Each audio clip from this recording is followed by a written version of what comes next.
মুআজ্জাজে সামাইন কিরাম, হিতাকাঙ্ক্ষী শ্রদ্ধেয় সম্মানীয়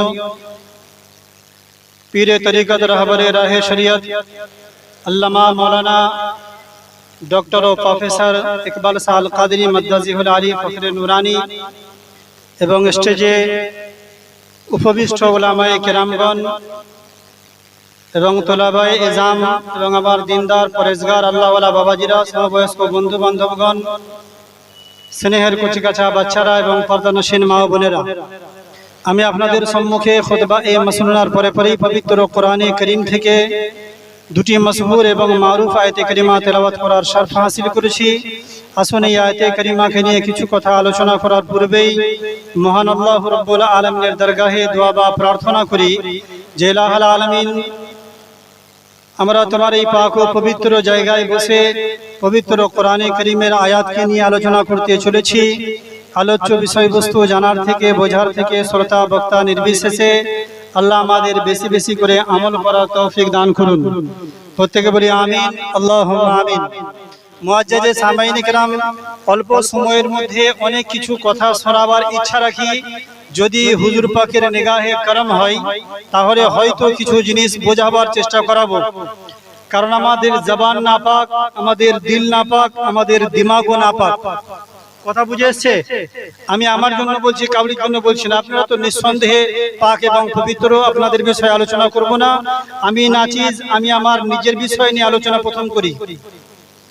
তারপরে আপনাকে যদি কোরআন শুনি তবু আপনার বিপক্ষে, যদি আপনি আমি হাদিস শোনাই হাদিসও যাবে আপনার বিপক্ষে, যদি আপনাকে সমাজ শোনাই ওটাও যাবে আপনার বিপক্ষে, যদি আমি নামাজ শোনাই ওটাও যাবে আপনার বিপক্ষে, যদি আমি আপনাদের মসজিদ নিয়ে বলি ওটাও যাবে আপনার বিপক্ষে, আমি যদি মাদ্রাসা নিয়ে বলি ওটাও যাবে আপনার বিপক্ষে। আল্লাহর কসম উঠিয়ে বলছি, 10 মিনিট বলবো কি 15 মিনিট, আধ ঘন্টা বলি, যতটাই বলি না কেন অতি বাস্তব সত্য নিয়ে বলবো। শুনবেন? যেটা বলবো সত্য নিয়ে বলবো, তো কাউরির কোনো আপত্তি নেই, কোনো অস্বীকার করবেন না কেউ। এবার মনে করেন যে বিষয়টা আমাদের আলেম বা আমাদের মানজার ভাই আলোচনা করলেন, বা ইতিপূর্বে আরো ওলামায়ে কেরাম আলোচনা করেছেন, পরবর্তীতে হুজুর পাকও আসবেন আলোচনা করবেন, বা আরো মাওলানা সাহেব আছেন আলোচনা করবেন। আমি আপনাদেরকে সাপোজ আলোচনা করি, কোরআনের আয়াত সামনে রেখে আলোচনা করি। আমি দুটো বিষয় বুঝাবো, এক হচ্ছে মাদ্রাসার ইলম সম্পর্কে, এক হচ্ছে আলিম সম্পর্কে, দ্বিতীয় হচ্ছে পীরের তাজিম সম্পর্কে। আর এই তিনটে বিষয় বললে আমার মনে হয় মাথা খারাপ হবার বেশিরভাগ সম্ভাবনা থাকবে। প্রথম আসেন আল্লাহর কোরআনকে জিজ্ঞাসা করি, প্রথম কোরআন দিয়ে ফয়সালা করে নেই। আল্লাহ বলেন ওয়ানাদা আসহাবুন নারি ওয়া আসহাবুল জান্নাহ আসহাবুল জান্নাতি হুমুল ফাইজুন। জোরে বলি সুবহানাল্লাহ। আল্লাহ বলেন জান্নাতি আর জাহান্নামী দুটো সমান নয়। কোনটা কোনটা? জান্নাতি আর জাহান্নামী দুটো সমান নয়। জান্নাতি আর জাহান্নামী দুটো সমান নয়। মেদিনীপুরবাসী, কেশপুরবাসী, যারা মাদ্রাসায় আছেন, যারা পাঞ্জাতনি নারা লাগান, যারা গৌসে আজমের ভক্ত আছেন, যারা হুজুর পাকের ভক্ত আছেন, যারা নিজেদেরকে মুমিন মুসলমান বলছেন, গর্বিত হন, খুশি হয়ে যান যে আল্লাহ নিজে বিচার করছে। এটার জন্য দায়রা পাকে যেতে হয় না, এটার জন্য মেদিনীপুর যেতে হয় না, এটার জন্য বেরাইলি যেতে হয় না, এটার জন্য আপনাকে কোনো জামাতে ইসলামী যেতে হয় না, এটার জন্য কোনো জায়গায় যেতে হয় না। আল্লাহ নিজে বলছেন জান্নাতি জান্নাতি হয়, জাহান্নামী জাহান্নামী হয়। জান্নাতি জাহান্নামী এক নয়। যারা জান্নাতি তারা তো প্রায় এমন ভাবে যে যারা জান্নাতি হয়েছে তারা হচ্ছে চিরতরে মুক্তি পেয়ে গেছে। জোরে বলি ওয়ানাদা আসহাবুন নারি ওয়া আসহাবুল জান্নাহ আসহাবুল জান্নাতি হুমুল ফাইজুন। যারা জান্নাতি তারা চির মুক্তি হয়ে গেছে, তাদের হিসাব থাকবে না, তাদের দুঃখ থাকবে না, তাদের কষ্ট থাকবে না, তাদের পেরেশানি থাকবে না, তাদের কোনো রকমের দুঃখ পেরেশানি থাকবে না, কারণ আল্লাহ তাদেরকে জান্নাতি বলে ঘোষণা করেন। জোরে বলি এবার আমরা জান্নাতি কে জাহান্নামী কে এটা আমি আলোচনা করব না। আমি কোনো দলের নাম বলছি না, আমি কোনো ফিরকার নাম বলছি না, আমি কোনো মানুষকে তকমা বা তহমত লাগিয়ে কথা বলছি না। আমি আপনার আমার বিচার করি। আল্লাহ তার পরের আয়াতে যে কথাটা বললেন, আল্লাহ বলেন ওয়া আনজালনা হাযাল কোরআন। তুমি কি একবার লক্ষ্য করে দেখেছো আমি এই কোরআনকে যদি পাহাড়ের উপরে অবতীর্ণ করতাম তো পাহাড় চূর্ণ বিচূর্ণ হয়ে যেত। জোরে বলি সুবহানাল্লাহ।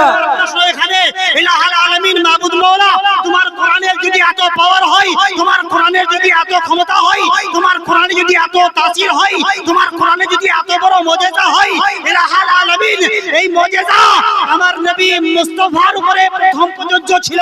নবী পাকের উপরে পাহাড়ে দিলে হয়তো পাহাড় রেজা রেজা হতো, সমুদ্রে দিলে হয়তো সমুদ্র খুশক হয়ে যেত, অন্য কোনো জিনিসের উপরে দিলে সে হয়তো নাস্ত নাবুদ হতো। কিন্তু মুহাম্মদে আরবি সাল্লাল্লাহু তাআলা আলাইহি ওয়াসাল্লাম এমন একটি জাতে পাকের নাম যার উপরে কোরআন নাজিল হয়েছে। আর নবী মুস্তাফা বলেন এই কোরআন আমার উপরে নাজিল হয়েছে, যত জালালিয়াত ছিল আমি মুহাম্মদ আমার সিনায় রাখলাম, আর যত জামালিয়াত আছে আমার উম্মতিকে দান করলাম। সুবহানাল্লাহ। যত কষ্ট ছিল আমি মুহাম্মদ নিয়েছি, যত পরেশানি ছিল আমি নিয়েছি, যত দুঃখ ছিল আমি মুহাম্মদ নিয়েছি, এখন যত হালকা আছে আমি সেগুলো আমার উম্মতকে দান করলাম। সুবহানাল্লাহ। আর এর হেফাজতের জন্য আল্লাহ কোরআন বলছেন আমি এই কোরআনকে অবতীর্ণ করেছি আর আমি এই কোরআনের হেফাজত করব। জোরে বলি সুবহানাল্লাহ। নাহনু নাযালনা যিকরা ওয়া ইন্না লাহু লাহাফিজুন। এটার হেফাজতের দায়িত্ব আল্লাহ নিয়েছেন, নচেত আমাদের যা পরিস্থিতি না বাপ, ওই চুটকিতে আমরা সবকিছু ভুলিয়ে দেব। বিশ্বাস হয় না? বাস্তব কথা আপনাকে বলি, কার কার বাড়িতে টিভি আছে আমি বলবো না, কিন্তু সবার হাতে মোবাইল আছে, এটা তো আপনি মানেন না? মানেন না? জি মানেন। তো যাদের ঘরে টিভি আছে তারা জি সিনেমা দেখে, স্টার জলসা দেখে, দেখে না? আজ আমরা আমাদের সম্মান যদি জানতাম, কোরআনের মুজিজা যদি জানতাম, আমরা যদি কোরআনের গুরুত্ব বুঝতাম, তাহলে আমাদের পরিস্থিতি আলাদা হতো। আজ আমরা সমাজের বুকে এমন এমন কাজ করি যে কাজের পরিণামটা পরিপূর্ণভাবে আমার ধর্মকে ধ্বংস করার জন্য যথেষ্ট। আমার মসজিদগুলো ধ্বংস হবার কারণ হচ্ছে আমাদের সমাজ ব্যবস্থা, আমাদের পরিস্থিতি, আমাদের চালচলন। কেন জানেন? আজকে যদি আপনি দেখেন একটা স্টার জলসা হচ্ছে, একটা জি বাংলা হচ্ছে, জি সিনেমা চলছে, ওখানে দেখবেন বাচ্চা বাচ্চা ছেলেদেরকে ডান্স, বাংলা ডান্স। কে কে দেখেছেন? আমি হাত তুলতে বলবো না, এটা তো লজ্জা। এই থুতটা তো আমার গায়ে পড়বে। এটা আমার ধর্মের বিষয়, এটা আমার নিজের গায়ে পড়বে। মা বোনকে কি শিক্ষা দেব? ওরা তো 24 ঘন্টা বসে আছে। মা বোনকে যারা পরিচালনা করছে তারা তো এর থেকেও বেশি। তো আমার বলার উদ্দেশ্য এটা যে আপনি নিজেকে নিজে একবার চিন্তা করে দেখেন। ডান্স বাংলা ডান্সে জুনিয়র যদি হয় সেটা একটা আলাদা ব্যাপার, সিনিয়র যদি হয় তার একটা আলাদা ব্যাপার। একটা ছেলে গান গাইবে কিংবা একজন ডান্স করবে, এই দুজনকে আমাদের দুনিয়ার যে সমস্ত কোম্পানি আছে, সেটা যদি পেপসি কোম্পানি হয়, সেটা যদি কমসে কম লেমন টি কোম্পানি হয়, যে কোনো একটা কোম্পানি, সেই কোম্পানি তাকে প্রমোট করার জন্য সামনে এসে দাঁড়ায় না? দাঁড়ায় না? দাঁড়াই। সে যদি ভালো গান গায় তাকে 1 লাখ টাকার চেক, তাকে যদি একটা ভালো ডান্স করতে পারে তাকে তার পেছনে তার যাবতীয় খরচা বহন করার জন্য একজন কোম্পানি দাঁড়িয়ে যায়। দাঁড়ায় না জি? আমাদের ঘরের মাদ্রাসার এতক্ষণ পর্যন্ত হাফেজদের শুনলেন যে হাফেজদের শান এবং সম্মান। যদি হাফেজরা না থাকতো, যদি আলিম না থাকতো, যদি উলামা না থাকতো, যদি এই মাদ্রাসা না থাকতো, আল্লাহর কসম করে বলছি আপনার বাপের আর মায়ের বিয়েটা পড়াবার লোক থাকতো না। থাকতো জি?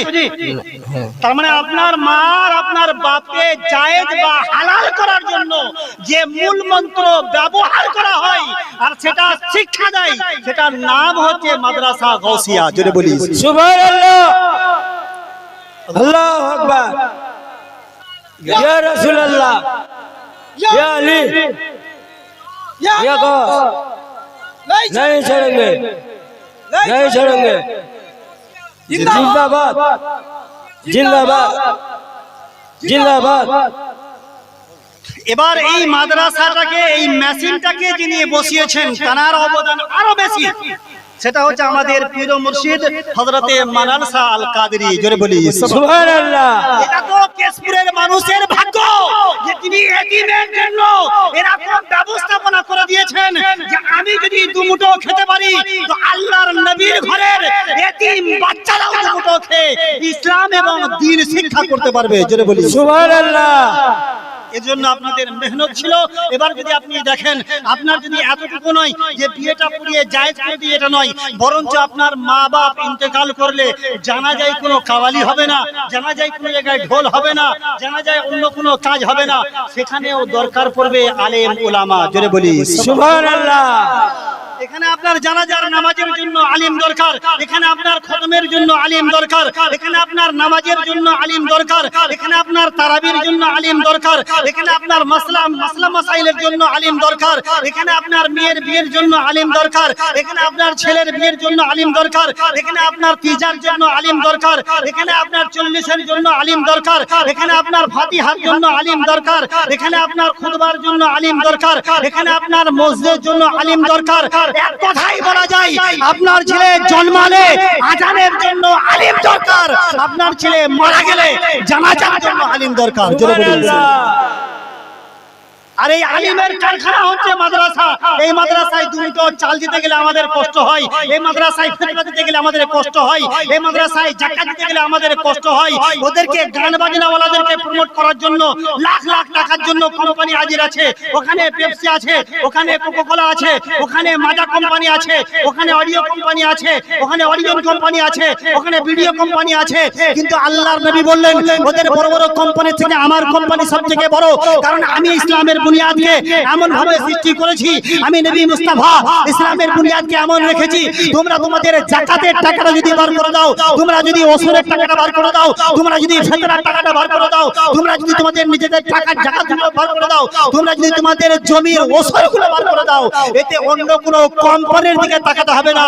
আমি মুহাম্মদ আরবি, আমার কোম্পানি ইহকালেও আবাদ থাকবে, পরকালেও আবাদ থাকবে। জোরে বলুন সুবহানাল্লাহ। কিন্তু আমরা কি করেছি? হুজুর পাক আজকে তো ফিতরা নিয়ে নিজের ঘরে চলে যান না। হুজুর পাক জানেন এনারা আলে রাসূল, এনাদের জন্য ফিতরা খাওয়া হারাম, এনাদের জন্য যাকাত খাওয়া হারাম। এই টাকাগুলো আপনার কাছ থেকে নিয়ে আপনাকে পবিত্র করে আর দ্বীন ইসলামকে আবাদ করে। সুবহানাল্লাহ।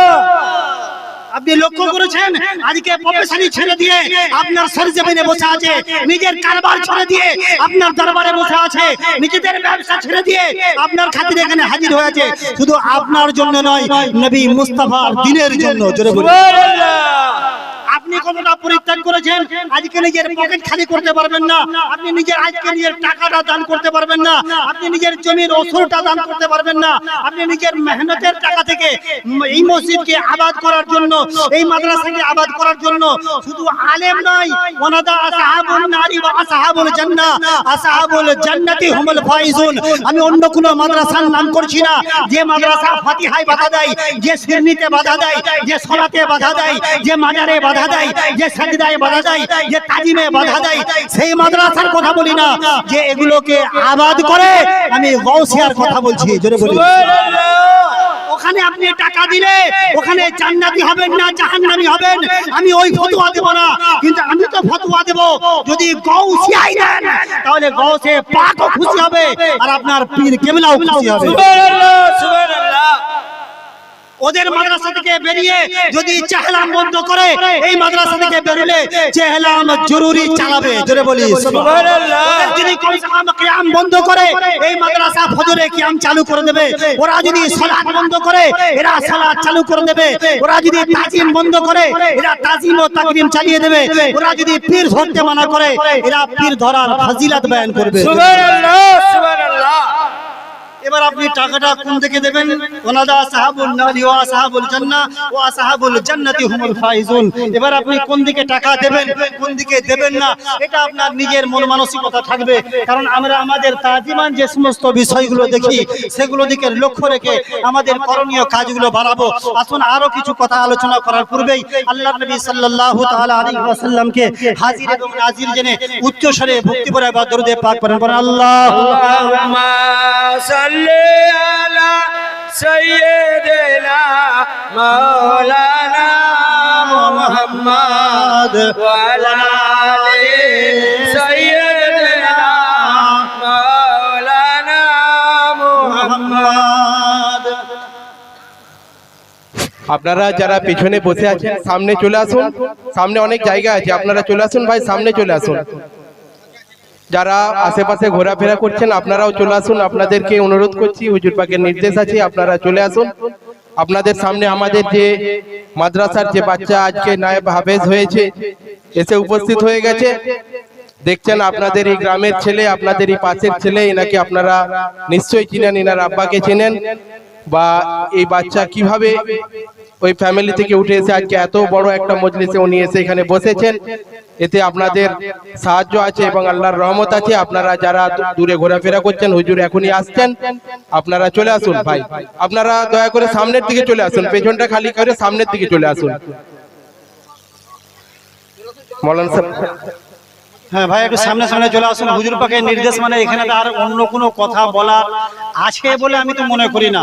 আর এই নতুন করে শিক্ষা দিবার যদি এখনো পর্যন্ত এই বিষয়গুলো শেখাতে হয়, তা আমার মনে হয় আমাদের সমাজ ব্যবস্থাপনা সব থেকে খারাপের দিকে চলে যাচ্ছে।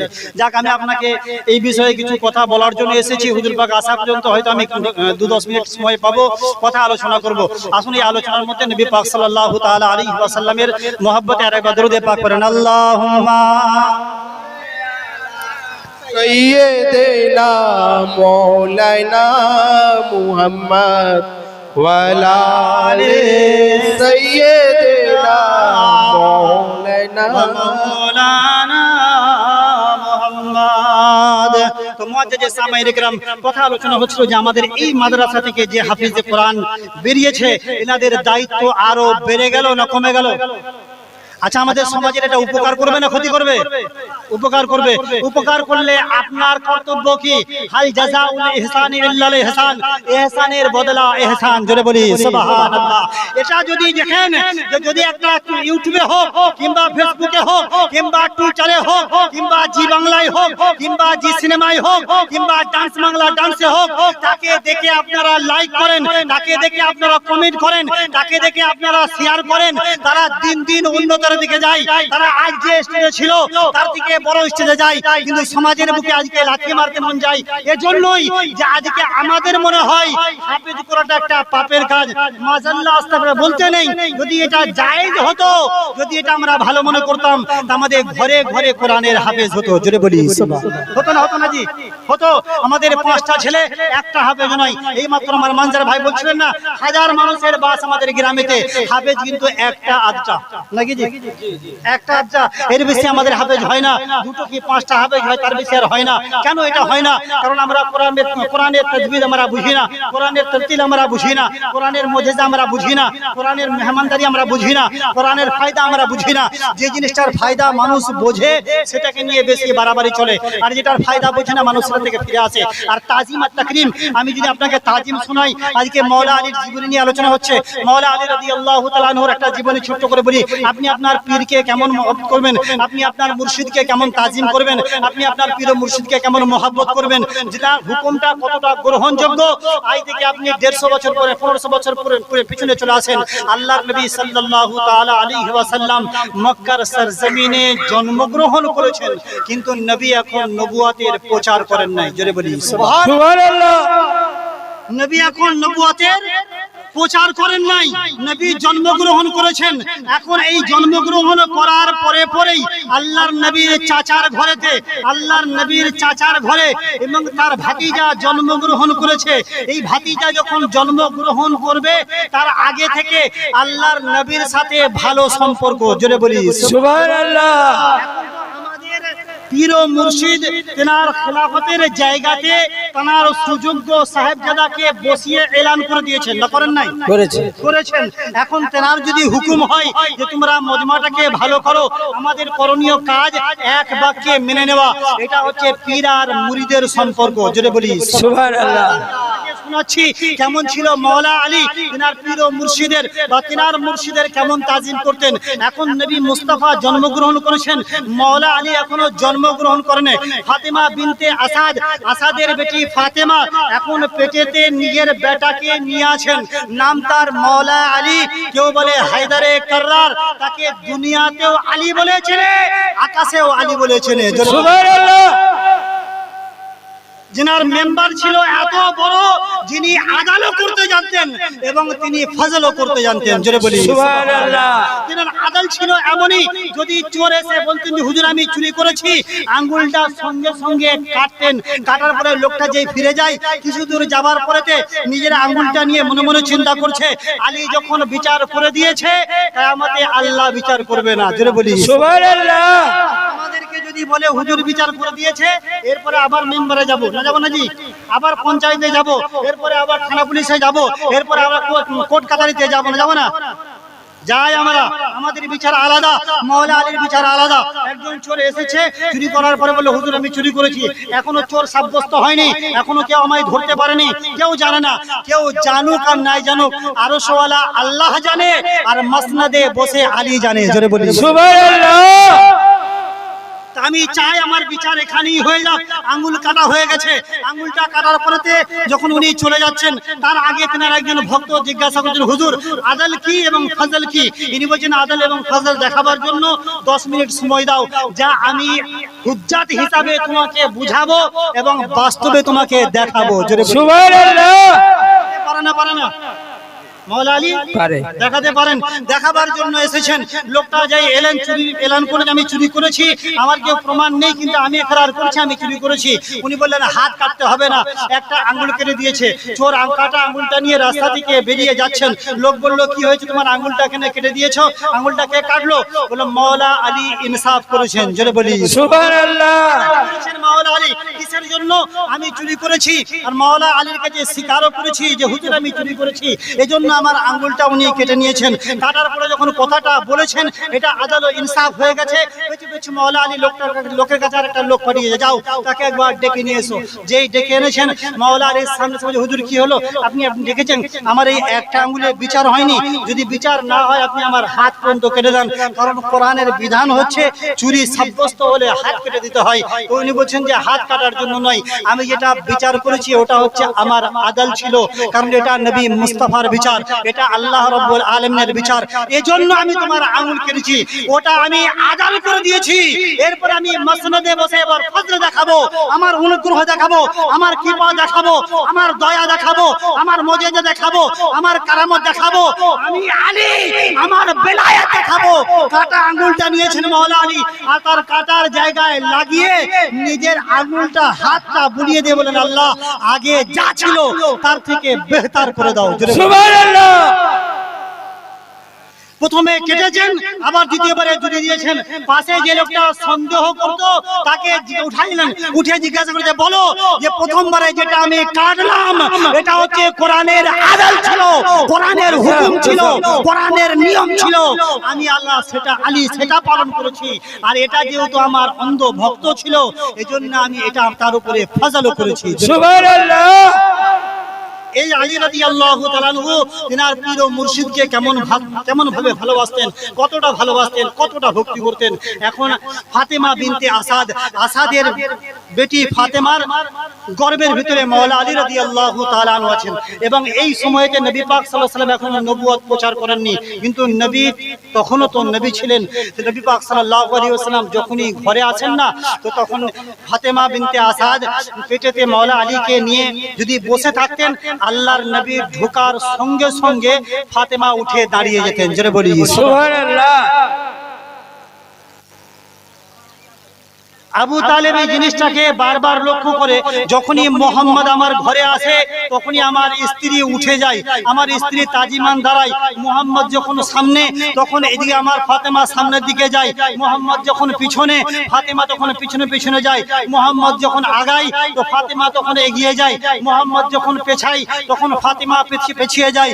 এই দৃশ্যগুলো দেখে একদিন মনে মনে চিন্তা করলেন যে আজকে যখনই আমার ভাতিজা ঢুকবে ঘরেতে, আমি আমার বিবিকে দুটো কাঁধে জোর করে ধরে থাকবো যাতে উঠতে না পারে। কিন্তু হযরতে আলী কারিমুল্লাহ ওয়াজহুল করিমের ক্ষমতা, যে ক্ষমতা এমন ছিল, মায়ের পেটে বসা, মায়ের পেটে এখনো আছেন, এখন দুনিয়াতে আসেন নাই। আল্লাহর নবী সাল্লাল্লাহু আলাইহি ওয়াসাল্লাম ঘরে ঢুকবেন এবং ফাতেমা বিনতে আসাদ বসে আছেন। যেই আল্লাহর নবী দরজায় ঢুকেছেন, মা ফাতেমা যখনই উঠার চেষ্টা করেছেন, ওনার স্বামী একটু চেপে ধরেছেন, হায়দারে কাররার নিজের জোর লাগিয়েছেন, এমন ভাবে ভাবে যে সঙ্গে সঙ্গে ফাতেমা তার স্বামীকে ছিটকে দিয়ে উঠে দাঁড়িয়ে পড়েছেন। সুবহানাল্লাহ।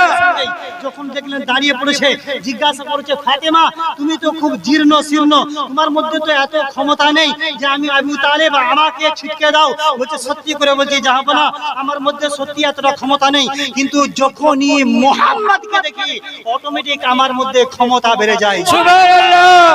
এই ক্ষমতাই দেখাবার জন্য মাওলা আলী যখন মুহাম্মদি আরবি সাল্লাল্লাহু তাআলা আলাইহি ওয়াসাল্লাম হিজরত করে মক্কা থেকে মদিনায় চলে গেছে, যখন আবু জেহেল, উতবা, উতাইবা, সাইবা কাফিররা যখন আলীর বিছানায় এসে, মুহাম্মদের বিছানায় এসে যখনই চাদর তুলেছেন, দেখছেন মাওলা আলী রাদিয়াল্লাহু তাআলা আনহুকে দেখার পরে জিজ্ঞাসা করছে, যখন ও শুয়েছিল তখন মুহাম্মদ, যখন জাগছে তখন আলী, ব্যাস বিষয়টা বুঝতে পারলাম না। আবু জেহেল যখন তলোয়ার সামনে নিয়ে এসছে না, মুহাম্মদে আরবি সাল্লাল্লাহু তাআলা আলাইহি ওয়াসাল্লামের জামাই মাওলা আলী রাদিয়াল্লাহু তাআলা বলেন, আজকে আর তলোয়ারবাজি করো না, আজকে যদি তলোয়ার তুমি দেখাও না তো আমি আলী, আমার তলোয়ার চুপ থাকবে না। কারণ এতদিন আলীর তলোয়ারকে যে মুহাম্মদ আটকাতো, আজকে মক্কায় সেই মুহাম্মদ নাই। জোরে বলি সুবহানাল্লাহ। হযরতে আলী বলেন, আজকে যদি কেউ লড়াইয়ের কথা বলে, আজকে যদি কেউ মারামারির কথা বলে, আজকে যদি কেউ জিহাদের কথা বলে, আবু জেহেল তুমি সাবধান হয়ে যাও। আমি আলী আমার তলোয়ারকে আটকাবার জন্য যে মুহাম্মদ বারবার বাধা দিল, এই মুহাম্মদ কিন্তু আজ এই মক্কাতে নেই গো, আজ মদিনায় চলে গেছে। এই মদিনায় চলে যাওয়ার কারণে আজকে আমার তলোয়ার আটকাবার মতন কেউ নেই। জোরে বলি সুবহানাল্লাহ। হযরতে আলী কারিমুল্লাহ ওয়াজহুল করিমের মা বলছেন যে আমার মধ্যে এমন একটা ক্ষমতা আছে যে ক্ষমতা আমি মুহাম্মদকে দেখার পরেতে এই ক্ষমতা পেয়ে যাই এবং তার তাজিমান উঠে দাঁড়াই। মাওলা আলী যখন জওয়ানি এসেছে তখন উনি বলছেন, আমি আমার পীরের, আমার মুর্শিদের, আমি আমার পীরের তাজিমের জন্য আমি মায়ের পেটে সেই হিসাবে থাকতাম। যখনই মুহাম্মদে আরবি আসতেন আমি সঙ্গে সঙ্গে মায়ের পেটেতে দাঁড়িয়ে যেতাম। জোরে বলি সুবহানাল্লাহ। এত মোহাব্বত আল্লাহর নবীর সাথে যে নবী পাক সাল্লাল্লাহু তাআলা আলাইহি ওয়াসাল্লামের দুনিয়াতে উনি আসার আগে আগে আল্লাহর নবীর তাজিম শুরু হয়ে গেছে। দুনিয়াতে এসেছেন, কাবার ভিতরেতে চোখ খোলেন নাই গো, আমরা হিকায়াতটা সবাই শুনে রেখে দিয়েছি। 3 দিন পরে যখন চোখ খুলেছেন হযরতে মাওলা আলী রাদিয়াল্লাহু তাআলা আনহু আল্লাহর নবীকে প্রথম দেখেছেন, আল্লাহর নবীর লব্বে দাহার প্রথম খেয়েছেন, আল্লাহর নবী প্রথম গোসল দিয়েছেন। এই সমস্ত কাজগুলো একত্রিত করার পরে আল্লাহর নবী বলেছেন, আনা মদিনাতুল ইলমি ওয়া আলী বাবুহা, আমি যদি ইলমের দরজা হই আলী হবে তার, আমি যদি ইলমের শহর হই তো আলী হচ্ছে তার দরজা। জোরে বলি সুবহানাল্লাহ। এই হযরতে আলী কারিমুল্লাহ ওয়াজহুল করিমের নিসবত হচ্ছে আলিম, নাকি জি? জি। ইলম কোথা থেকে পাবো? প্রতিটা শিক্ষকের, প্রতিটা আলিমের কর্তব্য যে আমরা যতটা ইলম পাই ডাইরেক্ট মুহাম্মদে আরবি থেকে নয়, বরঞ্চ আলীর মাধ্যমে আমাদের ইলম আছে। জোরে বলি সুবহানাল্লাহ। আমাদের কর্তব্য যে তালিবি ইলম যাদেরকে আমরা দেখছি, আজকে আমরা সিনেমা জগৎকে যখন দেখি কতটা আমরা খুশি হই, কিন্তু যখন একটা আলিমকে দেখি আমাদের মধ্যে খুশি ভাব আসে না, আমাদের মধ্যে এরকম মেজাজ আসে না, আমাদের মধ্যে এরকম কানুন আসে না যে আমরা আমাদের আলিম সম্প্রদায়কে ভালোবাসবো এবং যেগুলো সুন্নি আলেম যেন হয়, তারা যেন কমসে কম সুন্নি আলেমদের উপরে একটা মহব্বত দেখায়, দরদ দেখায়, মাদ্রাসার উপরে একটা দরদ দেখায়। কারণ আপনারা যদি আপনাদের চাষের জমির শুধু ওসরটুকু আপনারা যদি দেন, হুজুর পাখির হাতে তুলে দেন, কি আপনার পীর মুর্শিদ হাতে তুলে দেন, তাহলে ইনশাআল্লাহ